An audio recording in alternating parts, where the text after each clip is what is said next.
Assalamualaikum teman-teman.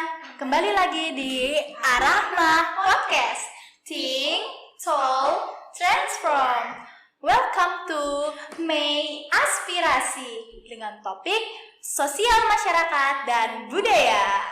Nah, sebelum mulai podcastnya, aku mau pantun dulu guys. Boleh. Dari semalam. Wih, udah dari malam guys. Asma jangan lupa bilang cakep ya. Oke. Pergi ke pasar membeli ubi. Cakep. Pulangnya disuruh ngaduk semen. Cakep. Jangan lupa ya nonton podcast ini. Cakep. Karena isinya dijamin asik, men. Oke, kembali lagi bersama kita podcaster yang cantik, imut dan lucu. Halo, aku Amel. Hai, aku Naura. Nah, kalian harus nonton episode kali ini karena kita bakalan ngobrol-ngobrol bersama tamu yang sangat spesial. Dan ngobrol-ngobrol kita juga pasti bermanfaat banget dong. Nah, di episode kali ini kita kedatangan tamu spesial banget ya Mel ya? Yaitu Bapak Haji Edi Masturo. Assalamualaikum Bapak. Nah, beliau adalah anggota DPRD Kota Depok dan Ketua Fraksi Partai Gerindra Kota Depok. Assalamualaikum Pak. Gimana kabarnya Bapak? Baik, Alhamdulillah. Alhamdulillah. Iya. Gimana nih Pak perasaannya nih diundang ke podcast ini? Iya, saya alhamdulillah punya waktu dan Alhamdulillah. kesempatan untuk bersilaturahmi karena Iya.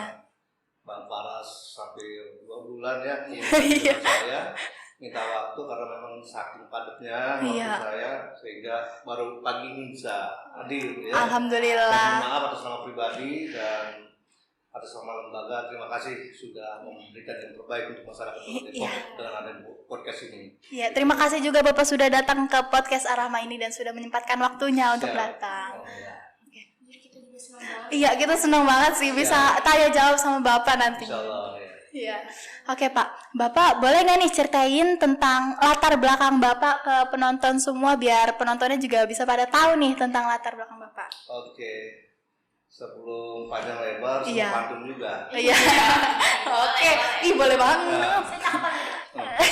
Buah mangga pisang gepok. Cakep. Kita bangga jadi orang Depok. Wih, keren. Lagi orang Depok. Iya, Oke. bangga banget. Siap.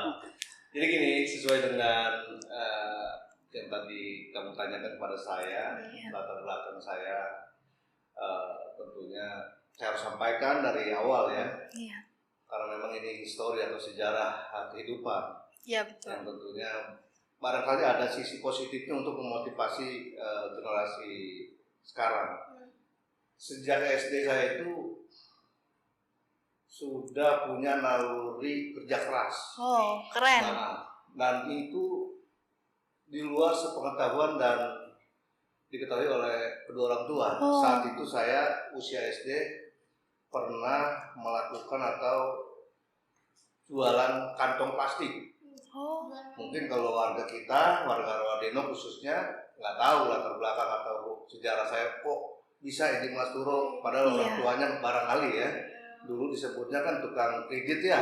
Tukang kredit itu mungkin ya konotasinya lebih mampu dari yang dikreditkan kan gitu. Iya. Jadi mungkin ada berpendapat masa iya Edi Masturo jualan kantong plastik. iya. Kalian tahu nggak yang kantong plastik itu yang di pasar-pasar?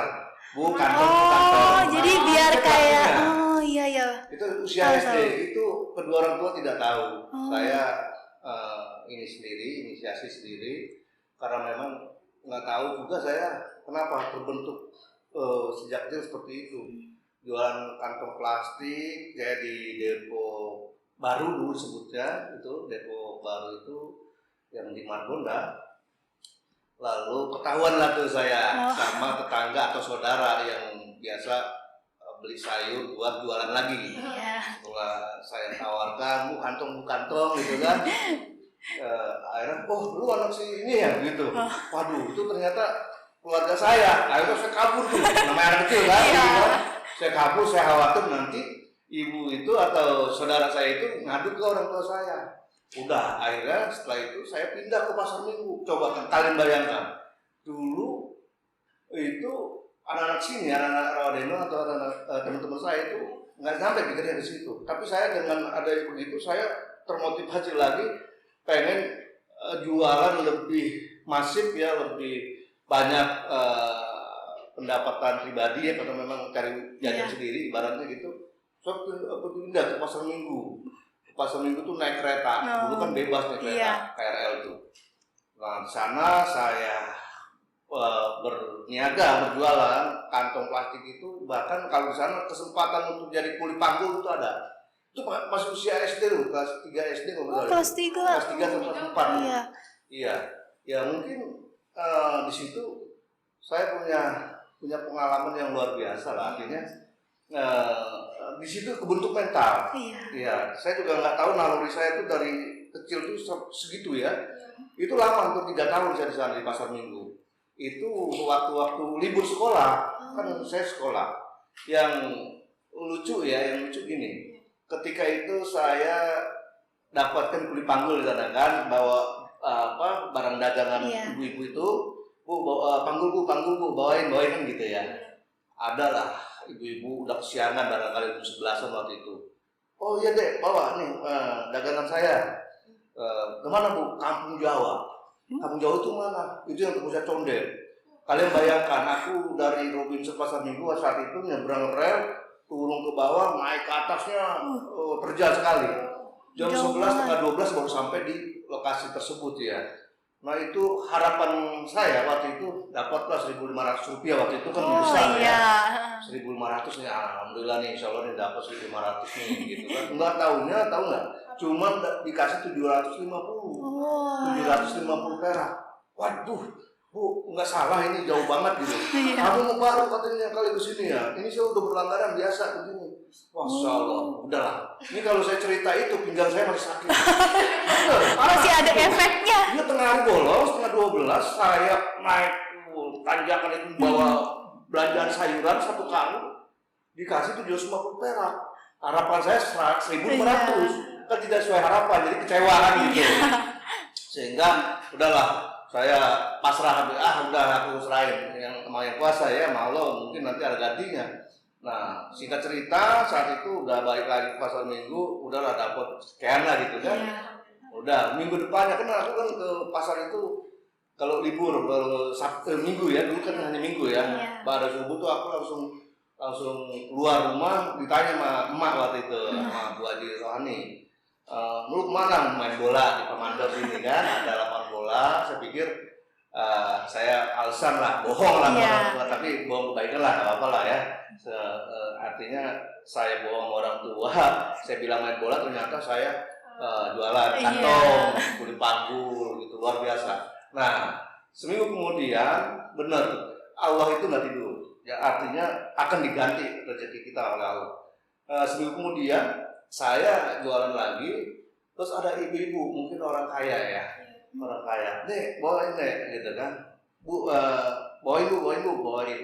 Aku awalnya nawarin kantong, bu, karena dia udah ada kantong kan, kantong udah beli dia sama yang lain, cuma sedikit barang bawaannya, udah deh gak usah kantongnya, ini ibu udah ada, kamu bawa aja, bawain ibu gitu, mana lagi buat belanjaannya, nggak ada, ini aja, udah, kita naik 36. Mikrolet 36. Saat itu Mikrolet 36 itu pasar minggu jadi Padang. Nah itu saya sejak dulu tahu tuh, sejak kecil. Oh ternyata Mikrolet 36 itu pasar minggu jadi Padang. Nah saya ngobrol di dalam angkot tersebut sama ibu tersebut, kamu tahu nggak rumah Pak Soekarno? Nggak tahu bu. Nah, enggak anaknya gitu kan, Bu Megawati ya kenal bu, tapi saya nggak tahu. Nah rumah saya sampai rumah Megawati di Jati Padang Pak, gitu Pak. Oh ya udah bu, oke. Nyampe di gang Jati Padang 4 itu masuk dalam kurang lebih 1 kilo lah. Bawain kantong kresek kecil, ya sedikit lah, nggak beban gitu kan. Masih kecil, ingat sekali. Nyampe lah di sana sekitar jam 10 dari pasar minggu 10-an lah, karena deket nggak jauh dari pasar minggu. Nah aku kan ditawarin, ada yang mau minum apa? Ada itu tersebut. Nah, aku bilang, aku dulu kan jarang punya kulkas ya. Tahun 90-an tuh jarang punya kulkas. Saya juga dulu mungkin ada tapi nggak dingin lah gitu ya. Mau minum apa? Itu bu, minum yang air Orson. Dulu kan ada Orson yang ada bening embun-embunnya. Oh itu air dingin ya. Dikasih lah. Ya lahap sekali minum kan. Padahal ya memang seneng sama air kulkasnya itu, gitu. Terkesan sekali saya minum satu botol lagi, kok kamu haus banget ya? Dikasih lagi satu botol lagi, minum lagi. Nah ibu tersebut nanya, Dek, kamu tinggal di mana? Saya tinggal di Depok Bu. Udah, kamu ikut ibu aja sekarang, kata dia gitu. Di sana di Jati Padang tuh, ibu tersebut memang orang kaya, nggak punya anak kecil kayaknya tuh. Gitu. Lalu, aduh Bu, saya punya orang tua. Nah beliau kaget, waduh kok punya orang tua kamu kayak gini gitu. Ya ini inisiatif saya Bu, gitu kan, pengen dari uang sendiri gitu kan. Enggak, kalau enggak kamu ikut saya sekolahin ya. Terus udah kamu tinggal di sini. Mau maaf Bu, saya masih sekolah kelas 3 atau kelas 4 waktu itu. Oh gitu ya. Akhirnya ya udah kalau gitu kamu terus sekolahnya belajar katanya gitu kan, semangat ya. Ya Bu, dikasih berapa? 3.500. Oh, 2.500 iya banyak. rupiah. Artinya kan 3 kali lipat kalau Iya. ganti ya.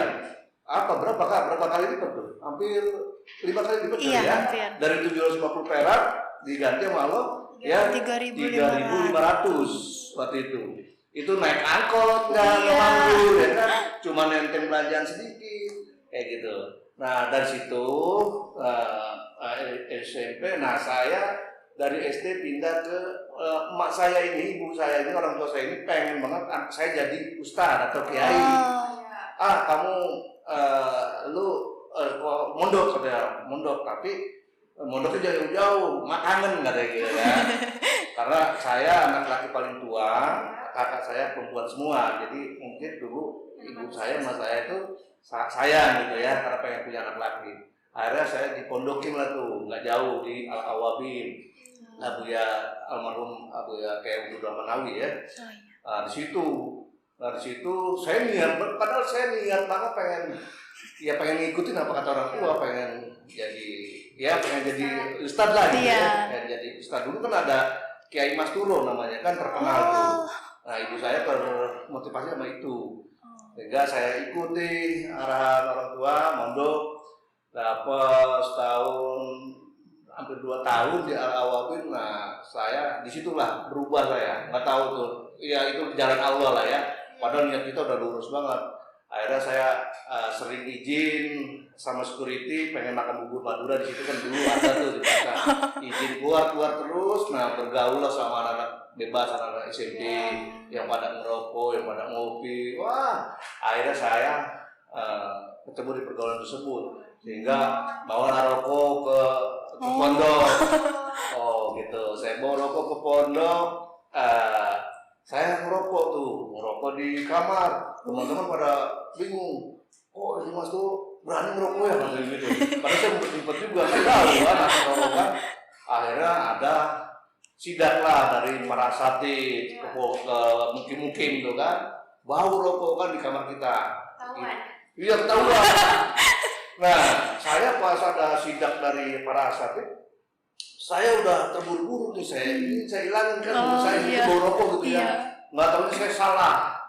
Yang disidak itu bukan rokoknya, bukan mulutnya, ternyata ini tangan. Tangan ternyata. Kalau disidak rokok nih ya, buat pengalaman guru-guru nih, kalau anak itu ngerokok atau tidak, jangan bau mulutnya rokok atau tidak, bukan. Ini ternyata tangan kita ada bekas asap rokok kan gitu. Oh ini saya tahu. Aduh saya nggak bisa ngeles lagi tuh. Oh ini di Mas Turo gitu kan. Waduh luar biasa, saya dihukum. Dihukum yang pertama suruh ngisep rokok jinggo. Jinggo itu pahit dan gatal sebenarnya kalau dulu ya. Ada 3 batang, suruh ngisep sekaligus. Bisa jatuh gitu, bisa sampai kebal gitu ya. 3 batang sekaligus suruh ngisep, suruh habis. Waduh luar biasa. Lalu diarak pakai rebana. Mungkin perempuan. Oh gitu. Ya di mungkin perempuan lo diarah. Wah seru lah waktu itu. Botakin pula kan. Waduh saya bilang, dan disitulah saya berubah. Saya nggak tahu gitu ya, kok bisa begini gua. Padahal iya pribadi nanya, gua bisa begini sampai udah keluar sanawiyah waktu itu. Nah mak saya itu khawatir. Waktu itu saya minta di STM sekolah setelah saya lulus SMP ke sanawiyah kan. Mak saya mau minta sekolah dulu ada sering tawuran tuh kalau di kereta. Aduh ya udah kayak gitu ya kendalanya. Dulu ada namanya BK Bunda Kandung ya dulu. Bunda Kandung, terus Budi Utomo di Manggarai. Waduh, saya tahu-tahu itu tuh nggak tahu tuh naruh saya sampai di situ. Memang mungkin udah pergaulannya udah nyampe ke situ kali ya. Oh, saya mau minta di sana Bunda Kandung pasar Minggu, kalau nggak di Budut ya. Tapi kan udah ada ribut-ribut itu kan. Suka-suka ribut tawuran dulu kan. Nah akhirnya emak saya bilang, lu mah kalau gue taruh sono bisa bablas dan lu nggak sekolah ya. Itu tempat anak-anak tawuran semua. Udah lu nggak usah jauh-jauh, lu mah di Semeak itu kan Semeak sekolah menengah ekonomi atas ya. Kalau sekarang SMK. Nah itu akhirnya saya nggak jauh karena memang orang tua melihat saya udah bandel ya, udah bergaul yang lebih gitu ya. Akhirnya di Semeak situ Setia Negara. Sekolah menengah ekonomi atas gitu, Semeak Setia Negara. Nah, samping ala-ala udah lu mau usah jauh-jauh, lu di situ aja. Gua ngeri lu begini karena sama orang tua sayang gitu kan. Betul. Nah, sekolah Semeak, ya di Semeak juga mungkin teman-teman saya yang nonton podcast ini tahu ini biang kerok dulu. Ya enggak tahu tuh saya waduh luar biasa. Bergaul tuh saya. Dulu kan Depok nih ada studio Sandra teater ya. Bioskop dulu ada bioskop Sandra. Saya bergaul di situ. Nah bahkan sambil SMK atau SMK itu saya belajar nyari duit lagi tuh, nyari duit ngenekin. Dulu kan mobil kuning ini 07 mobil kuning dulu kan, pintunya di belakang. Nah itu saya ngenekin juga di situ bergaul lah sama orang-orang begitu. Aduh luar biasa. Banyak teman-teman saya di lapangan tuh ngeliat sekarang saya ini Mas Lo bener gak sih ya? Karena mereka nggak nyangka, dulu kan memang udah bebas banget saya pergaulan. Ya di situ bergaul di bioskop Sandra, waktu itu saya main di mobil narik itu jadi kenaik segala macam, udah keluar Semeak, akhirnya saya langsung memang saya punya misi begini, masa depan gua ada di gua, walaupun gua bandel ya gitu ya bahasa kita ya. Walaupun gue bandel, tapi masa depan gue ada di gue harus begini, gue harus sukses dan lain sebagainya. Dan motivasinya ingin cari gue sendiri gitu, jangan ngerepotin orang tua. Akhirnya ada peluang lah jadi kurir. Iya, itu lulus SMK karena memang saya selalu termotivasi pengen punya uang jajan sendiri, pengen punya uang sendiri. Saya jadi kurir. Kurir itu nganter barang, ngambil barang, nganter surat dulu. Ya, kalau sekarang kan banyak online ya. Bawa segala macam. Kalau dulu jarang sekali. Nah dulu saya dikasih kesempatan lah tuh lulus Semeak, langsung saya kerja kurir itu di PT Transpatindo Tas Express dulu namanya, itu tahun 96 dan 7. Nah itu saya jadi kurir, tahu nggak kalian? Itu kantor pusatnya di Mampang Buncit 12 sana, Jakarta Selatan. Kantor cabangnya di Cibinong. Nah saya waktu itu di plotting di kantor cabang Cibinong. Hantaran dan pengambilan dokumen maupun barang saya itu di sana dekat Lido, Sukabumi. Ada pabrik boneka di sana. Coba bayangkan kalian itu. Wah, saat itu juga saya sedang senang-senangnya main trek-trekan motor. Saya motor gaul, motor korekan lah. Iya. Nah di situ saya punya kendaraan motor korek-korekan kan boros kan, begitu kan. Saya tekunin saja, saya nikmati saja. Dan saya harus punya jiwa mencintai kerjaan saya gitu, karena memang saya di lapangan, di jalanan, senang motor, pas lah gue main di jalan kan gitu, ngambil sono kemari seneng gitu. Nah dari Cibinong ngambil ke Lido sana, ke Bumi, ngambil sampel, waktu itu mau kirim ke Amerika, waktu itu ekspor impor, ya, sampel ke Amerika. Nah ada ambilan lagi di daerah Citerap, Indosemen, ambilan lagi di Jalan Raya Narogong itu daerah Cilengsi. Nah rutenya dari Sukabumi, Citerap, Narogong langsung ke pusat ke Buncit. Nah, coba rutenya berapa kilo tuh jauhnya kan? Itu saya di Cibinong waktu itu kantor Cibinong kurang lebih setahun. Singkat cerita saya di kantor Cibinong. Pada saat itu saya ngambil barang juga di daerah Kedung Halang, ada paket besar, ada paket tekstil untuk kirim ke UK itu London. 3 dus saya taruh di belakang motor kan. Ada ambilan lagi di KM Narogong KM 12 kalau nggak salah. Itu dari daerah pabrik keramik, Mulia Keramik itu saya ingat sekali. Sebelum saya nyampe sana itu barang besar banyak. Saya ada investment semen hujan tuh di tanjakan itu Muara Cilengsi, pas tanjakan ban saya meledak. Jadi saya singkat cerita nih, ban saya meledak tengah hari bolong jam 12 siang. Iya, tengah jalan. Kepanasan ya. Ban saya meledak. Waduh, tukang tambal jauh kan, ban itu jauh sekitar berapa? Nah, dalam perjalanan untuk menuju ke tukang ban itu kurang lebih 5 kilo. Bayangin, tengah hari bolong jam 12 posisi. Saya tanjakan, dorong, ban saya pecahkan. Waduh, gobios nih keringat saya, berkuturan keringetan. Nah, disitulah saya punya tekad begini. Aduh, gua nggak mau disuruh orang, gua harus disuruh orang gitu. Di jalan tuh saya ya mungkin merasa pahit lah ini kan, pahit ini gua disuruh orang, gua harus disuruh orang gitu kan. Dalam hati ngomong aja tuh sampai bengkel ban. Iya, nyampe lah sampai bengkel ban kan. Aku dari dulu, mohon maaf ini cerita jeleknya, aku dari dulu nggak pernah tahu SIM A, SIM C, nggak tahu SIM motor yang apa, nggak pernah punya SIM aku. Oh gitu. Dulu ya. Iya. Nah terus aku mau kasih KTP nggak mau. Akhirnya aku kasih SNK gitu kan, karena memang uangnya nggak ada ini, ban mahal kan. Tinggal buat bensin doang sampai ke Mampang Wujud kan jauh. Udah aku kasih SNK. Nah besok harinya aku nyampe kantor cabang dulu, aku ingat kepala cabang aku Mas Juli Nugroho, orang Jogja dulu di kantor Cibino. Mas, gua nggak mau disuruh-suruh lu lagi gitu kata gua kan. Saya kan sedikit preman dulu kan, orang jalanan kan. Masa gua nggak mau suruh-suruh lagi, gua mau nyuruh lu lagi. Lu nyuruh gua nanti sampai ada di bercanda aja kan. Akhirnya gini, mana ada kalau lu mau jadi marketing, mana ada customer atau klien mau lu kayak begitu kayak gembel. Dulu rambutnya panjang sebelah gini. Terus ya inilah nggak rapi gitu. Nggak rapi sehingga saya dikasih ini seperti itu masukan, lu kalau mau jadi marketing lu rambut lu cukur, lu pakai dulu kan sales atau marketing itu pakai dasi gitu kan dulu ya, jadul lah gitu ya. Oh gitu ya, lu harus ubah diri lu harus cakep gitu kan. Karena kita marketing itu kita jual diri gitu kan. Oh gitu ya, lalu tuh coba dulu gitu. Singkat cerita, saya terjun di dunia marketing. Oh alhamdulillah, memang ya itu tadi saya bilang Allah itu nggak tidur. Jadi kerja keras kita pasti dihitung sama Allah, ataupun ya dibayar sama Allah. Nah, akhirnya sudah cerita itu dulu zamannya Yellowpad, buku kuning di Telkom dulu.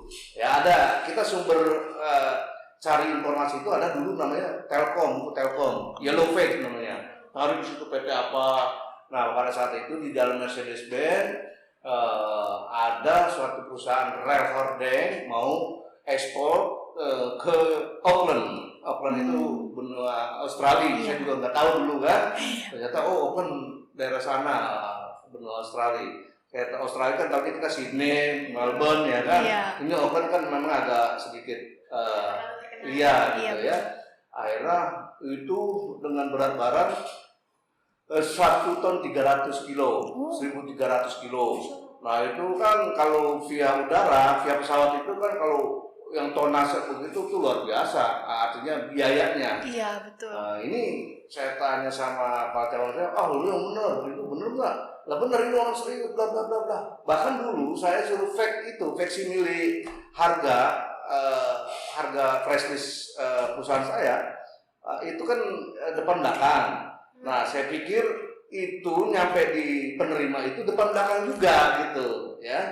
Ternyata faksimile itu yang ininya aja yang kopi di sana. Saya pikir depan belakang, ternyata itu. Nah saya telepon Pak Kohling namanya, orang Cina. Oh Mas Edi, ini kok nggak ada Aucklandnya? Itu ada kok. Oh saya udah kirim lah, sekirim lah, apa 17 kali ngirim. Karena saking saya nggak tahu faksimile itu ternyata cuma satu muka aja yang diterima. Saya pikir depan belakang. Akhirnya saya tanya resepsionis dulu, ada Mbak Nina namanya. Mbak, kok aku kasih benua Australia ke customer, mereka nggak terima-terima, aku udah 17 kali nge-fake gitu kan. Mas Edi ini yang mana? Terus yang mereka terima apa? Oh itu adanya Afrika sama Middle East Timur Tengah, dunia Arab gitu kan. Oh Mas Edi balik itunya gitu. Oh enggak depan belakang gitu deh. Enggak itu ya itu terus yang dikirim. Oh ya udah balik cuma begitu doang untuk kesananya. Saya fax email itu, nah ini ada mas, kata infonya. Oh iya kok sorry kok tadi saya lupa gitu. Akhirnya dapatlah tuh job itu kan, wah booming lah tuh Edi Masturo perusahaan. Karena memang nggak ada selama waktu itu nggak ada yang dapat job besar seperti itu. Akhirnya kirim deal, wah saya makin semangat tuh. Saya makin semangat di dunia marketing. Nggak lama 1-2 tahun saya dapat jabatan supervisor. Nah, ketiga tahunnya saya jadi kepala cabang di Surabaya, kepala cabang kargo di Surabaya. Itu dengan terpaksa dan dipaksa oleh bos saya waktu itu, Pak Asono waktu itu. Percaya sekali dengan saya dirasa mampu. Saya pikir waktu itu usia saya masih 21. Coba kalian bayangin, 21 tahun saya udah jadi kepala cabang di daerah. Keren banget. Iya, 21 tahun. Lalu saya waktu dapat penawaran sama bos itu bos saya itu ngelobi saya hampir sebulan lah. Kamu harus pegang Surabaya kalau enggak Bandung gitu. Enggak bos, mas orang Betawi ngerata kan gitu. Betawi pokoknya kan. Orang yang ada juga orang dari Jawa kemarin kan gitu ya kesannya kan. Akhirnya sampai bos saya itu nyamperin bapak saya tuh. Ya singgah di Golf Sawangan dulu, bapak saya Kedi di Golf Sawangan dari tahun 78 bapak saya itu. Mau nyamperin ke sana sore-sore, dia tahu jam Kedi selesai itu sore kan. Beliau dari sana datang nemuin bapak saya. Ini orang tuanya Edi Masturo. Iya Pak, ada apa? Edi Masturo besok Senin harus berangkat terbang ke Surabaya gitu kan. Saya udah buatin tiket, pesawat, rumah ada, mobil ada di sana fasilitas. Aduh Pak, orangnya kemarin memang udah ngomong, dia ragu karena masa iya orang Betawi ngerantau gitu bahasa ininya. Gitu kan. Nanti dia Pak saya yakin, iya pokoknya yakinin dia, pokoknya tinggal berangkat. Waktu itu hari Sabtu, bapak saya dikasih tahu, nah bapak saya pulang, saya udah berkeluarga loh, punya anak satu, saya. Belum lama lahir istri saya udah berkeluarga, usia 21 tahun itu punya anak satu. Akhirnya bapak saya manggil, ini bos lu yang begini-begini ya? Iya. Tadi datang ke Golep, katanya ngomong bapak, wah ini mah serius lu udah dibeli tiket, udah dikasih rumah, dikasih mobil di sana. Di mana Surabaya? Aduh, gimana sih ini mah? Kayak gitu kan kita sharing lah sama orang tua. Iya, betul. Ada, ya tunggu mah terserah lu kan gitu.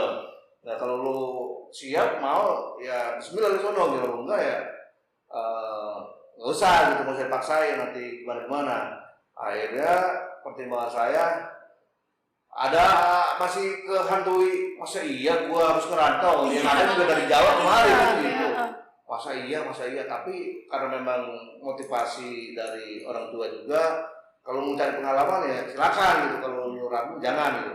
Udah bismillah dah. Akhirnya putuslah berangkat Surabaya. Masya Allah, luar biasa tantangan saya. Tahun 2000 tuh sana. 2000. Ya, tahun Lama 2000, zamannya Imam Samudra sama Amroji ngebom Bali. Kalian tahu nggak tuh? Tahun 2000 kalian baru lahir ya? Belum lahir. Iya. Tahun 2000 saya sana, akhirnya saya jadi kepala cabang. Yang saya nggak habis pikir itu anak buah saya itu usianya di atas saya semua, di atas 30 tahun, ada yang 36 tahun. Lalu saya kan harus menyesuaikan, ya kan?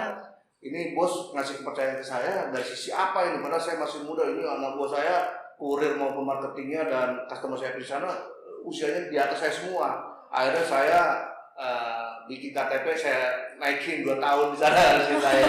Ya 21 jadi 23 waktu itu, biar nggak terlalu timpang gitu ya dari sisi usia. Akhirnya sana saya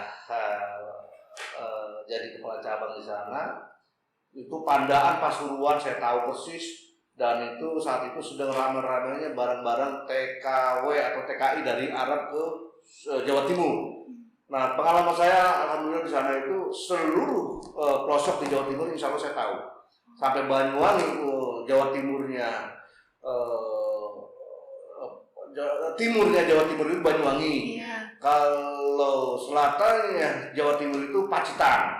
Kalau baratnya Jawa Timur itu Ponorogo atau Madiun itu baratnya Jawa Timur.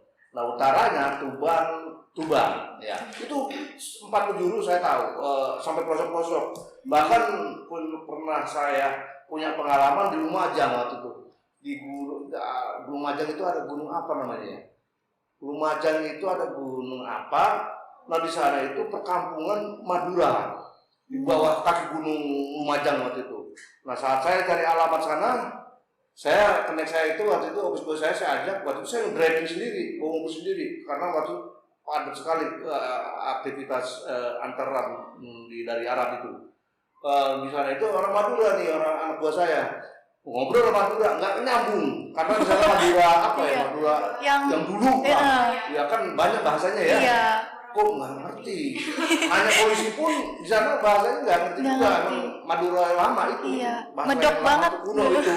Wah nggak nyambung. Hari kemana kita ke kota lagi nanya? Waduh itu saya pernah punya kesan kayak gitu. Iya, masalah lama berseharian dari alamat itu. Ya, jadi barang-barang TKW kita Iya. ke rumah-rumah. Nah itu kesan-kesan saya ada di Jawa Timur. Nah, pokoknya alhamdulillah punya pengalaman lah. Jawa Timur, seluruh Jawa Timur, selebar pelosok itu saya punya pengalaman dari Surabaya Banyuwangi itu 12 jam. Ya, ke Surabaya Banyuwangi. Pokoknya Surabaya Pacitan itu sekitar 7-8 jam waktu itu. Kalau Ponorogo sekitar 6 jam. Ya, dari Surabaya ke sana. Nah, itu pengalaman saya. Nah, ini pengalaman saya dari kecil sampai saya alhamdulillah sampai buka usaha. Saya mundur dari perusahaan lama jadi kepala cabang. Saya merasa tidak puas dan sudah memberikan yang terbaik untuk perusahaan dan omsetnya juga lumayan. Lalu saya punya pikiran pengen usaha sendiri. Bukalah saya perusahaan kargo, gitu ya, punya perusahaan kargo. Saya nyambung aja ya. Nanti itu mungkin ada pertanyaan lagi. Ini saya sambungin aja. Siap. Nah, punya perusahaan kargo karena basic saya di situ, kurir dan kargo di air freight ya untuk udara pesawat. Akhirnya saya buka perusahaan itu namanya nama PT-nya PT Dwi Karya Sejahtera Abadi ya, Dwi Karya Sejahtera Abadi PT saya itu. Lalu brandnya Global Logistik. Ya, perusahaan saya Global Logistik. Saya alhamdulillah berjalan, memang saya orangnya apa ya, punya jiwa pengen jadi pengusaha, entrepreneur. Saya sebenarnya pengen jadi pengusaha sebenarnya, bukan jadi politisi. Ya, saya nggak kenal politisi. Makanya saya usaha. Nah, teman-teman para tokoh mungkin melihat saya berhasil lah ya di dunia itu, sehingga sukses di dunia itu mungkin percaya Edi Masno bisa terjun ke masyarakat nih. Nah ini dari awal sampai ke karir saya. Saya dinobatkan sebagai MPKT Majelis Pertimbangan Tinggi Karang Taruna waktu itu Kelurahan Harapan Jaya Baru. Ya MPKT di Mas Turo, terus jadi ketua Ormas saya Forkabi, Forum Komunikasi Anak Betawi. Saya ketua Ormas tingkat kecamatan, Patok Ormas dulu. Lalu saya dicalonkan sebagai LPM.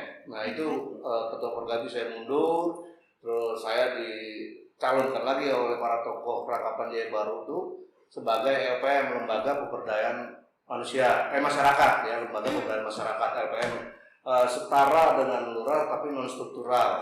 Ya, artinya lurah tapi nggak punya ini ya, nggak punya tunjangan. Gitu, ya. Nah itu LPM. Nah, saya jalan LPM. Nah ini baru saya turun di dunia. Nah itu ternyata udah masuk ke ranah politik ternyata. Iya, saya dari situ jalan LPM, jadi LPM 2012 kalau nggak salah. Nah baru sekitar 7-8 bulan saya dipetik lah, ibaratnya diangkat atau dirangkul oleh ketua-ketua partai, yaitu diantaranya Pak Pradi sebagai ketua Partai Gerindra Kota Depok saat itu, sama Pak Hasbullah Rahmat ketua PAN Partai Amanat Nasional saat itu tahun 2012. Nah mereka datang kunjung ke rumah, saya sudah jadi LPM sambil saya usaha gitu ya di perusahaan. Mereka meyakinkan saya, dulu nama gaulnya Kiong. Kiong nama saya. Dulu jarang kenal di Mas Turo, dulu kemarin Kiong gitu kan. Bang Pradi memang kenal sekali dengan saya. Kiong, datang tuh berapa kali ke rumah tuh sama Bang Hasbullah. Lu nyalek apa sih Bang? Nyalek gitu. Nyalek calon legislatif, gua nggak ngerti bang, gua sampai banyak kuil nih, banyak undangan gitu kan, ya kita bercandain, udah lu mau gue yakin lu jadi, nyalek kayak apa nyalek gitu kan, itu kayak si Babai kan ada temen kan, dia udah lebih senior, oh Babai dewan ya, aduh, gua kalau udah turun udah nih ya bang, gua harus jadi, gua pantangan gua kalau udah perang kalah gua pantangan kan, itu yang baru sempat melu kalau dia begitu, lu pasti jadi. Pokoknya lu harus calon, kata Bang Has juga waktu itu memaksa saya untuk udah bang, calon. Gua soal apa? Nanti 2014 ternyata mereka ada misi berdua tuh. Rencana mereka itu nanti gua 2014 besok nih kalau lu jadi dewan gua punya akar di sini. Sampai dijelasin begitu. Iya, sampai dijelasin gitu. Nanti kalau gua punya nyalon wali kota, nanti gua punya akar, lu jadi dewan di sini, ntar lu yang solusi. Oh, sampai begitu disampaikan ke saya. Karena saya nggak punya pengalaman politik dan nggak punya wawasan politik saat itu. Nggak paham betul. Akhirnya saya nggak mau, hampir berapa bulan, hampir 3 bulan saya didoktrin sama beliau pokoknya di telepon atau diajak terus. Sehingga saya LPM itu udah 8 bulan, udah mau pendaftaran saya dipaksa tuh mereka. Nah rencananya mereka itu 2014 Pradi jadi wali kota, mau nyalon wali kota saat itu Hasbulo jadi wakilnya. Nah saya melihat beliau karena memang punya misi yang barangkali ingin ngebangun Depok, beliau orang Depok, ya udah bismillah gitu. Saya putuskan lah tuh, akhirnya saya lobby terus dengan berat hati, oke lah saya gitu kan. Oke, bismillah. Lalu saya nyalon, suruh daftar. Yang lucu lagi saya daftar itu waktu itu di Ruko Saladin, banyak pada ngantri yang lain. Saya datang ke sana untuk daftar, ditanya, Bapak dari mana? Aduh, ini gue yang males nih, gue bilang, gue dipaksa suruh kemari. Bahasa jalanan saya keluar kan saat itu. Saya dipaksa untuk kesini, suruh daftar, gue bingung, gue gak ngerti ini apa ini kan, gue suruh nyalek, padahal gue juga masih punya jabatan LPM, artinya amanah, protokol, rangkapan dia baru harus jalanin gitu kan. Oh ini siapa? Dimas Duro, itu Mas Duro, gitu. Mereka kenal saya dulu, ya namanya, Bang Kiong gitu kan. Akhirnya difasilitasi saya prioritas sama apa yang adminnya. Udah, saya ditanya, abang motivasinya apa masuk partai Gerindra? Gua mah disuruh kemari sama Pak Adi gitu kan, gua dipaksa, gua sebenarnya kagak mau kan gitu, gua kagak mau ikut ginian, tapi gua dipaksa sama Pradi, sama Bang Hasbulo datang ke rumah gua. Saya polos, saya nggak ngerti jalur gitu kan. Akhirnya oke, bla bla bla, dikasih catatan mungkin yaudah abang kata ketemulah petinggi-petinggi untuk meng-ACC oke atau tidak kan. Akhirnya petinggi-petinggi waktu itu Pak Nuradi bilang, udah dah gua nggak baik tanya sama lu gitu, lu mau nomor berapa langsung gitu.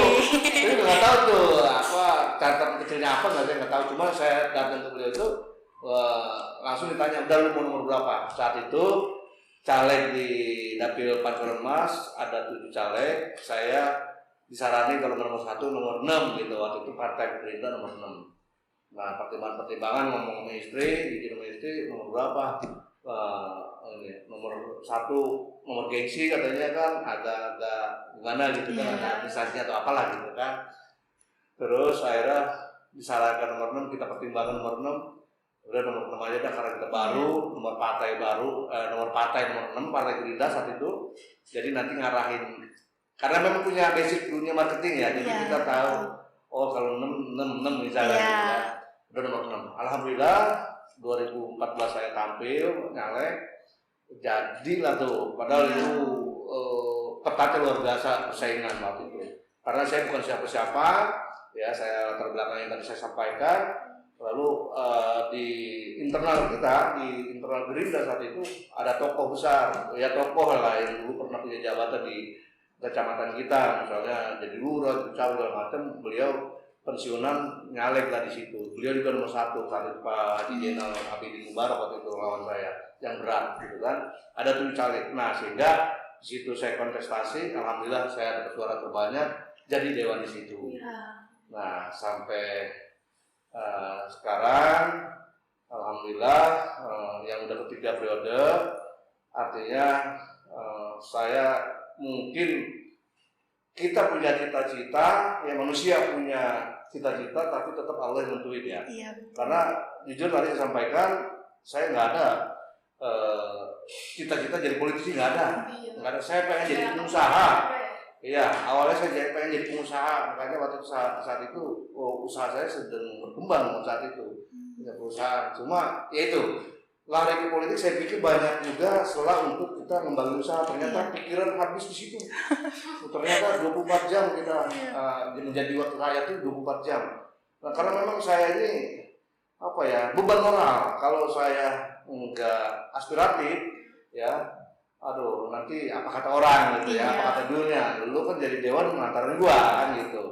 Nah itu ya jadi pikiran dan segala-galanya tuh 24 jam untuk masyarakat.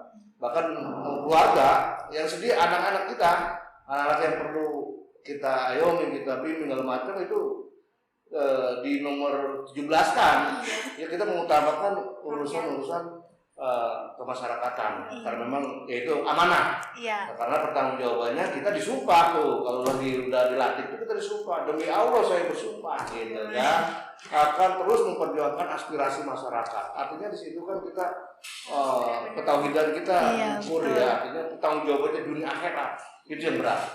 Makanya alhamdulillah selama ini sampai saat ini kalau saya sehat ya, setiap kegiatan apapun, sekecil apapun saya tahu dan saya niatkan. Misalnya contoh ya, setiap malam itu hampir setiap malam Mbak saya Ba'da Isya itu takjiah. Kalau di kampung kan masih banyak takjiah ya, sampai 3 hari, sampai 7 hari. Nah itu kalau saya tahu ya, kalau takjiah nggak perlu diundang lah ya, karena cukup tahu karena memang ya itu kan sesama punya kewajiban sama muslim ya, saling doa.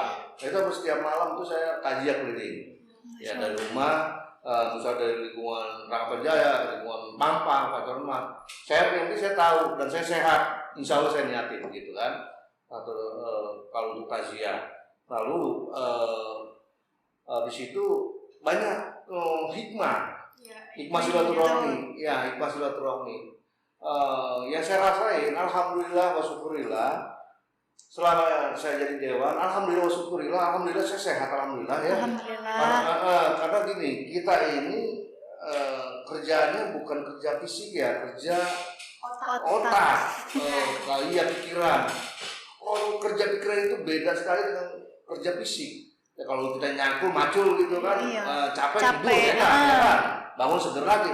Kalau capek pikiran itu nggak bisa tidur, ya terus pikirannya masya Allah, capeknya itu dari ujung kaki ke ujung rambut lah, lungseh kalau bahasanya bisa disampaikan, lungseh lah gitu kan. Nah itu ketika kita pulang kerja maghrib atau isya itu kalau kita tidak gerakan dan kita tidak niatkan itu akan jadi penyakit. Tapi kalau kita gerakan, kita niatkan, kita ada tugas sosial, tugas tanggung jawab ke masyarakat. Di sana ada takjiah, perlu doa segala macam, kita harus sampai ke sana karena punya beban moral ya. Lalu kita ke sana itu sehat. Nah, itu ya hikmahnya tuh, sehat, pokoknya sehat. Ya, alhamdulillah. Kita seger lagi, kita ketemu banyak orang, kita memberikan dan mensosialisasikan program pemerintah kota itu luar biasa. Ya artinya disitulah hikmah dari perjalanan karir saya sampai di dewan dan percaya masyarakat seperti ini. Alhamdulillah, dan ini menjadi motivasi buat anak-anak sekarang, ya adik-adikan saya, anak-anak saya, supaya terus gali potensi kalian untuk bisa menemukan jati diri kalian nantinya, gitu. Barangkali itu ya, saya close saja di situ karena waktu terbatas juga. Mungkin ada yang pertanyaan lagi, silakan. Oke. Ini Masya Allah banget sih pengalaman Bapak, cerita Bapak ini bisa memotivasi kita semua dan penonton-penonton semua. Sangat memotivasi. Harus semangat. Iya. Apalagi sekarang, ini saya sampaikan, sekarang ini zaman canggih, iptek. Iya, betul. Pengetahuan teknologinya luar biasa, beda sama saya punya dulu. Kalau dulu ada pakai pager, kalian nggak malah pager ya. BM dulu ya, BBM ya, itu Kalau sekarang waduh tinggal menggunakan kalian aja, makanya ambil sisi positifnya. Nah ini kan ada setan gepeng namanya ya. Setan Setan gepeng. gepeng ya. Itu banyak sisi positif dan negatifnya ya. Iya. Jadi ambil positifnya. Itu sebenarnya kalau kalian punya niat untuk entrepreneur, untuk usaha itu sangat terbuka lebar. Sekarang online luar biasa. Iya. Salut saya. Makanya gali potensi kalian. Ya terus buktikan kemampuan, jadi pengusaha, jadi guru, jadi apa segala macam itu pokoknya peluang sangat banyak. Yang penting dari kitanya sendiri punya prinsip masa depan gua ada di gua gitu aja. Iya, harus Ya. ada prinsip kayak gitu dalam diri kita sendiri ya Pak. Iya, kayak kalian nih ya, kalian udah punya skill kayak gini, gua harus masa depan gua besok ada di gua, gitu Iya. kan? Gua harus gini, gitu, harus jadi sukses, gitu ya? Iya. Gitu, oke. Biasa banget kenal Iya. Bapak dari dulu sampai sekarang. Dan sekarang kan Bapak udah jadi DPRD nih ya. Iya. Sebagai DPRD nih, saya penasaran aja. Menurut Bapak nih apa sih tantangan terbesar buat masyarakat Depok di zaman sekarang ini? Ya tantangan terbesar khususnya untuk Gen Z atau masyarakat umum nih? Masyarakat umum dan Gen Z juga boleh. Iya. Kalau masyarakat umum karena memang Depok ini kota yang sangat majemuk, Iya. ya tantangan kita selaku warga Depok pada khususnya pribumi ya, mohon maaf nih, kita jangan sampai terlalu ketimpang dari sisi pekerjaan maupun lainnya. Ini mohon maaf, orang kita kan ya Betawi wilayah gitu ya, malas-malas nih. Iya. Gitu aja. Iya, karena khawatir, karena kita kan banyak pendatang ya. Nanti ketimpangan sosialnya kalau terlalu tinggi juga kan kesian masyarakat kita. Artinya bisa di situ mengikuti zaman lah ya, mengikuti perkembangan yang ada. Jangan sampai berpangku tangan. Ayo kita bangkitkan semangat juang kita untuk keluarga kita ya, kita gali potensi yang ada, apalagi ini kampung kita harus benar-benar bisa lebih maju dari yang lain. Nah ini masyarakat Depok pada khususnya nih ya, masyarakat lokal jangan sampai berpangku tangan terus. Kita di depan ini tantangan akan berat. Iya betul. Nah terutama juga Gen Z, tadi saya bilang ini ada setan gepeng nih kan. Nah ambil sisi positifnya, itu ambil positif sangat banyak itu. Kalian mau buka wawasan, pengetahuan dan sebagainya, mau jualan juga di situ. Udah gampang, nggak perlu jadi jualan kantong sekali. Iya. Ya dengan gadget ya, dengan jual online itu udah menjadi kalian nanti kaya raya sebenarnya. Iya betul. Tinggal ambil sisi positifnya untuk Gen Z nih ya. Kalau masyarakat umum, ya ayo kita bangun kota kita bangun kampung kita, manfaatkan potensi yang ada. Kayak gitu ya.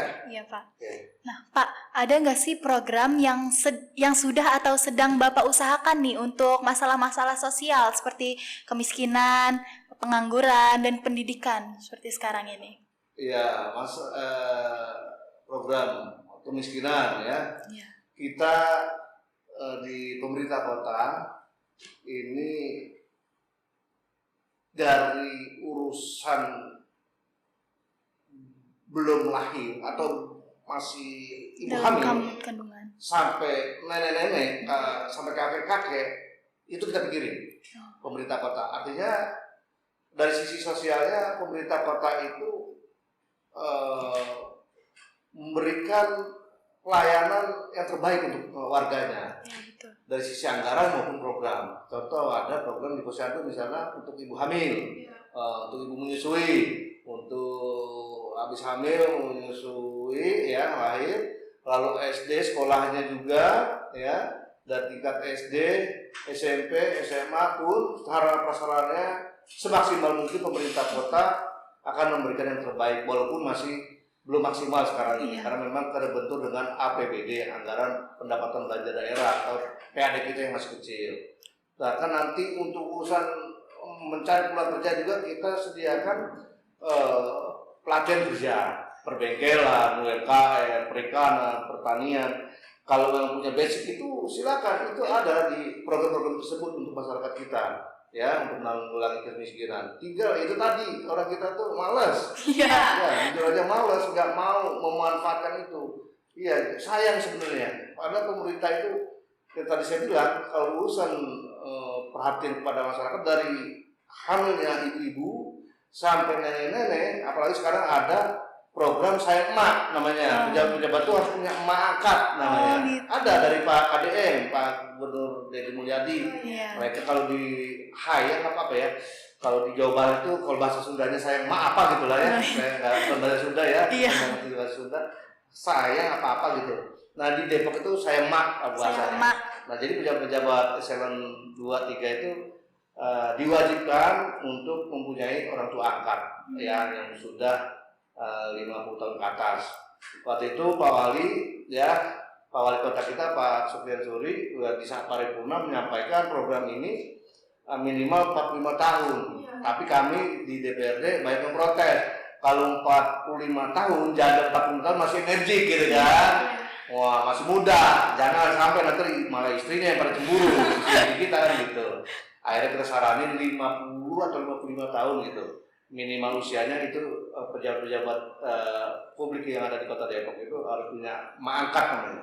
Saya emak. Nah sampai segitu ya dari sisi kemiskinan, dari sisi sosial ya. Lalu dari pendidikan yang disampaikan dari tingkat SD, SMP, SMA, bahkan sampai untuk beasiswa kuliah pun kita sediakan. Tinggal menggali informasi dan sebagainya ini anak-anak kita. Makanya manfaatkan gadget yang ada, cari informasi sebanyak-banyaknya tentang Kota Depok. Kota Depok ini luar biasa ya. Luar biasa. Kota viral disebutnya. Iya. Apa viral dari Depok. Iya. Ya, nah, seperti itu. Ya. Ada lagi? Sini dari aku bilang, kalau Bapak nih dikasih satu kesempatan buat merubah satu hari Depok secara instan, jadi sekali berubah nih, Bapak mau berubah apa? Oh ya, juga berubah gini. Karena ya mohon maaf itu bicara langsung politik ya. Iya, boleh. Kepemimpinan sekarang sangat jauh berbeda dengan kepemimpinan saat itu ya dulu ya. Kita warga Kota Depok dipimpin oleh Partai 11 selama 20 tahun. Nah kita alhamdulillah kemarin perjuangan di 2024 kemarin ya mengusung Pak Dr. Haji Sofyan Suri dan Pak Chandra Rahmansyah untuk menjadi wali dan wakil wali kota kita. Dengan tujuan apa? Kita merasa dan saya di DPRD kalau kemarin masih merasakan 10 tahun lah ya dari kepemimpinan yang dulu. Kita merasa kota kita ini ada stigma intoleran ya, ada stigma itu intoleran, terus kurang inklusif ya, tidak bisa merangkul semua. Nah ada kesan itu. Nah sehingga kita ngotot nih kemarin kita berjuang pilkada dengan kepala daerah yang diusung oleh Partai Gerindra ya, itu Bapak Dr. Haji Sofyan Suri dan Pak Chandra dari PKB untuk kontestasi ikut demi apa? Demi perubahan Depok lebih maju kayak gitu. Nah kami juga terima kasih kepada pemerintah sebelumnya ya, selama 20 tahun ini Depok sudah seperti ini, tapi kami di posisi sekarang ingin merubah Depok lebih maju ya, kita maju bersama. Salah satu contohnya kemacetan dari Sawangan janji politik kita. Jalan Sawangan ini harus tuntas, minimal estafet kita pelan-pelan ya kita lebarkan, karena itu exit tol Sawangan sangat sangat macet, sangat krusial sekali. Iya, betul. Dan itu horor kalau udah sampai itu horor ya. Macet banget. Betul, horor sekali di sana. Salah satunya itu, yang kedua juga banjir ya, di mana-mana. Memang penataan tata kotanya kemarin kurang strategis dan kurang di maintain ya, kurang dirawat, kurang di mapping gitu.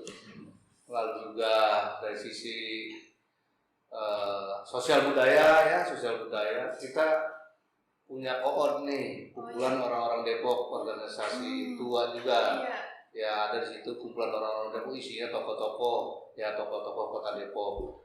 Nah, alhamdulillah sekarang ini kota Depok lebih toleran, lebih inklusif, ya nggak eksklusif ya. Kalau dulu ya terkesan dulu eksklusif banget, hanya kelompoknya misalnya. Iya. Kalau sekarang inklusif, siapapun dirangkul, ayo bangun Depok. Ya, ini kota kita yang harus maju, tampil beda dengan yang sudah-sudah gitu ya. Lalu Koot kemarin punya lebaran. Nah, Depok ini punya lebaran Depok. Oh iya. Lebaran Saya Depok. lihat itu yang Iya, Iya. viral itu. Iya, betul. Ada di sosmed kita lihat. Saya juga pakai jadul, rambut saya kirang. itu kita membuka rasa empati ya Iya. untuk masyarakat supaya ayo ini kota kita, ini kampung kita. Depok nih punya histori ya. Punya histori. Contoh misalnya kalau lebaran Depok itu lebaran Depok yang namanya lebaran, kalau Depok itu dulu dari kita ngumpul kempang. Mari kita laksanakan ngumpul kempang. Untuk ngumpul kempang untuk apa? Untuk persiapan lauk buat lebaran ya. Ngumpul kempang tuh nyari ikan rame-rame gitu ngumpul kempang, lalu nyuci perabotan. Nyuci perabot ya, ada dangdang, ada apa yang kotor-kotor ya, kita cuciin.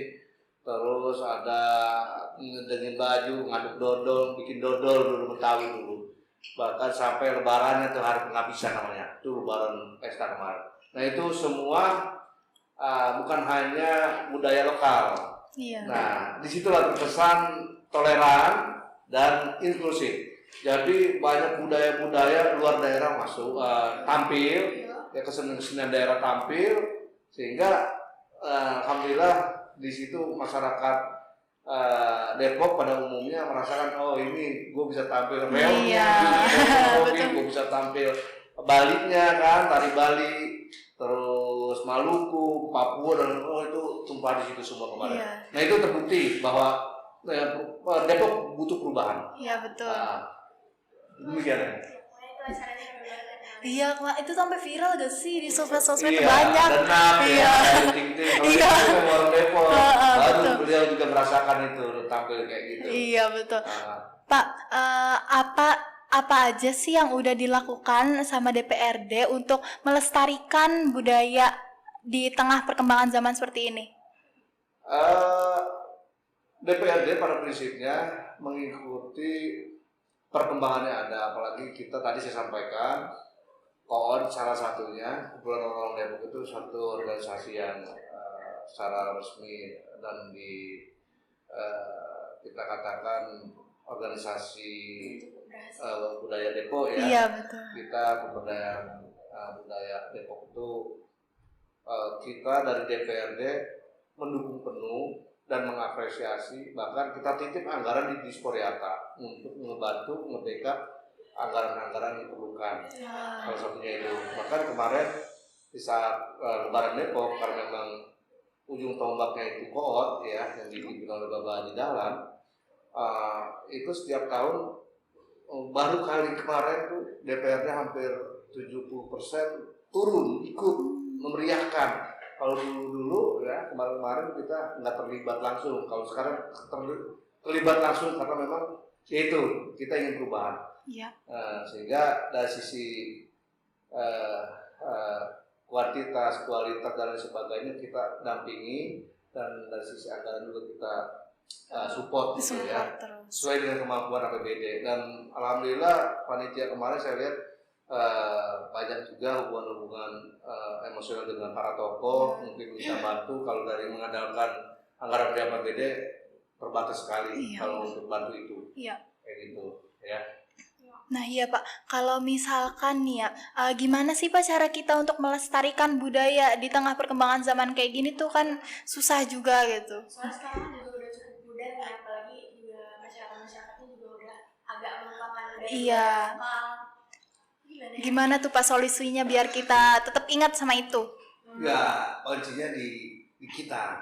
Iya betul. Kita harus terlibat langsung, ikuti contoh tadi, ikuti Koot punya banyak kegiatan, Koot punya banyak pelatihan, bahkan dari tokoh Depok, Lalu anak-anak sekolah juga sekarang kan ada wawasan budaya ya di Koord ini ada bahasa Depok juga. Di situ bisa menggali potensi budaya.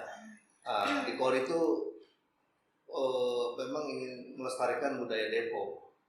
Nah di zaman sekarang kita harus imbangin. Iya. Ya tadi saya bilang ambil sisi positifnya, Betul. jangan sampai kita terlewatkan dengan kesempatan yang ada. Di situ banyak kita bisa kembangin budaya kita melalui medsos. Medsos Ya, ya, betul. medsos. Kita harus punya kreativitas yang tinggi ya, Iya. ngangkat budaya kita seperti apa. Nah ini dimanfaatkan, ini medsos ini luar biasa. Sekarang zamannya teknologi, semua dengan medsos. Ya, kalau kita mau melestarikan budaya kita yang lokal, ya ikuti kegiatan-kegiatan yang ada. Di situ banyak kita bisa melestarikan budaya kita. Jangan acuh tak acuh lah, Iya, ya, jangan acuh tak acuh. Oh, ini mah gua nggak nyambung ini. Itu Iya. enggak, itu harusnya kita harus tangkep itu Iya. peluang itu, karena ini budaya kita harus kita lestarikan. Iya, benar. Buat anak turunan kita, ya, buat ngingetin anak-anak kita ini dulu Depok begini, Iya. budaya kita kayak gitu. Jangan asik dengan setan gepeng aja. Ya, terus setan gepeng kacau juga ya, Bang. Iya. Iya, ambil sisi positifnya. Iya, harus ambil sisi positifnya. Iya. Pak, kalau kan banyak nih ya warisan budaya. Kalau Bapak pilih salah satu nih yang wajib banget dikenalkan ke nanti generasi masa depan, apa tuh Pak? Gotong royong. Gotong royong. Oh. Budaya gotong royong. Budaya Kita gotong royong, harus ya, ikutin betul. lagi. Karena menuju kesuksesan suatu diri kita ataupun keluarga kita dan kota kita, Iya. yaitu budaya gotong royong yang harus kita kedepankan. Iya, Di situ. Ya. Ya, harapan saya budaya gotong royong. Gotong salah royong. satunya itu dulu, ya. Belajar gotong royong. Ya. Jadi dari tingkat RT, tingkat RW pun ada dulu mah kerja bakti deh. Kerja bakti ya. Kerja bakti sekarang kan udah punah, ya udah ngambil pemkot aja, Iya. got mati aja yang nelfonnya PU misalnya, bidang SDA, kayak gitu itu udah sangat pudar, sangat punah, udah nggak ada kayak gitu. Makanya ini harus dibangkitkan kembali, ya budaya gotong royong, ya. Pak, cara membangkitinnya karena zaman sekarang di masyarakat kebanyakan udah pada Males-malesan juga. Iya. Males-males banget. Iya, iya. Semua. Emang agak susah, saya juga kadang di sosialisasi di masyarakat didengar pakainya kagak. Iya. Ya itu dari diri kita, ya terutama kita, keluarga kita dulu deh kita kasih pengertian, Iya, kita betul. kasih pemahaman bahwa gotong royong dan kerja bakti ini harus kembali hidup. Karena kalau kondisi sekarang kita mengandalkan anggaran dari pemerintah itu kan sangat terbatas, ada skala besar, skala menengah dan skala kecil, ya. Ya. Ini kan ini ibaratnya kalau di lingkungan itu skala kecil, ya nggak usah mengandalkan pemerintah, lama turunnya kan gitu. Ya harus kita kedepankan budaya gotong royong, ya bakti lagi gitu ya. Iya, karena kan itu juga bisa kebersihan juga, jadi Iya, bersih kebersihan. lingkungannya. Terus juga bersilaturahmi juga, mempererat tali silaturahmi. Bebersih ya. Bebersih ya. Jaga lingkungan lah. Iya, harus jaga lingkungan. Ya. Nah, ini Bapak ada pesan nggak buat teman-teman nih yang di rumah buat tetap menjaga budaya lokal? Ya, adik-adik anak-anakku yang saya banggakan, tadi panjang lebar saya cerita dari awal, ya itu saya sepenggal aja saya cerita. Tapi kalau saya ceritain semua bisa sehari penuh ini. Tapi singkat cerita, ya hidup itu butuh proses. Iya.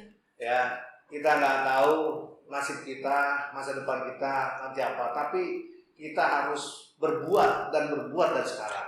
Apapun perbuatan kita atau kerja kita kerjakan dengan ikhlas, kita cintai kerjaan kita, sehingga nanti semua tertuju dengan kesuksesan kita, kayak gitu. Ya, salam dari Pak Prabowo Subianto presiden kita. Tak ada gading yang tartak, tak ada manusia yang sempurna. Begitu. Ya, siap ya. Terima kasih ya Pak Edi Masturo sudah menyempatkan waktunya untuk hadir ke Arahma Podcast. Ini suatu kebanggaan buat kita, betul. Bisa berinteraksi dengan Bapak itu suatu kebanggaan Dan banget. saya mohon maaf, mungkin banyak salah, banyak kelupaan, kapan tadi saya penyampaian kalau memang Ya ini kita dalam rangka diskusi ya. Iya. Jadi mohon maaf segala kekurangan Iya, saya. mohon maaf juga kita sebagai podcaster banyak kesalahan. Iya. Iya.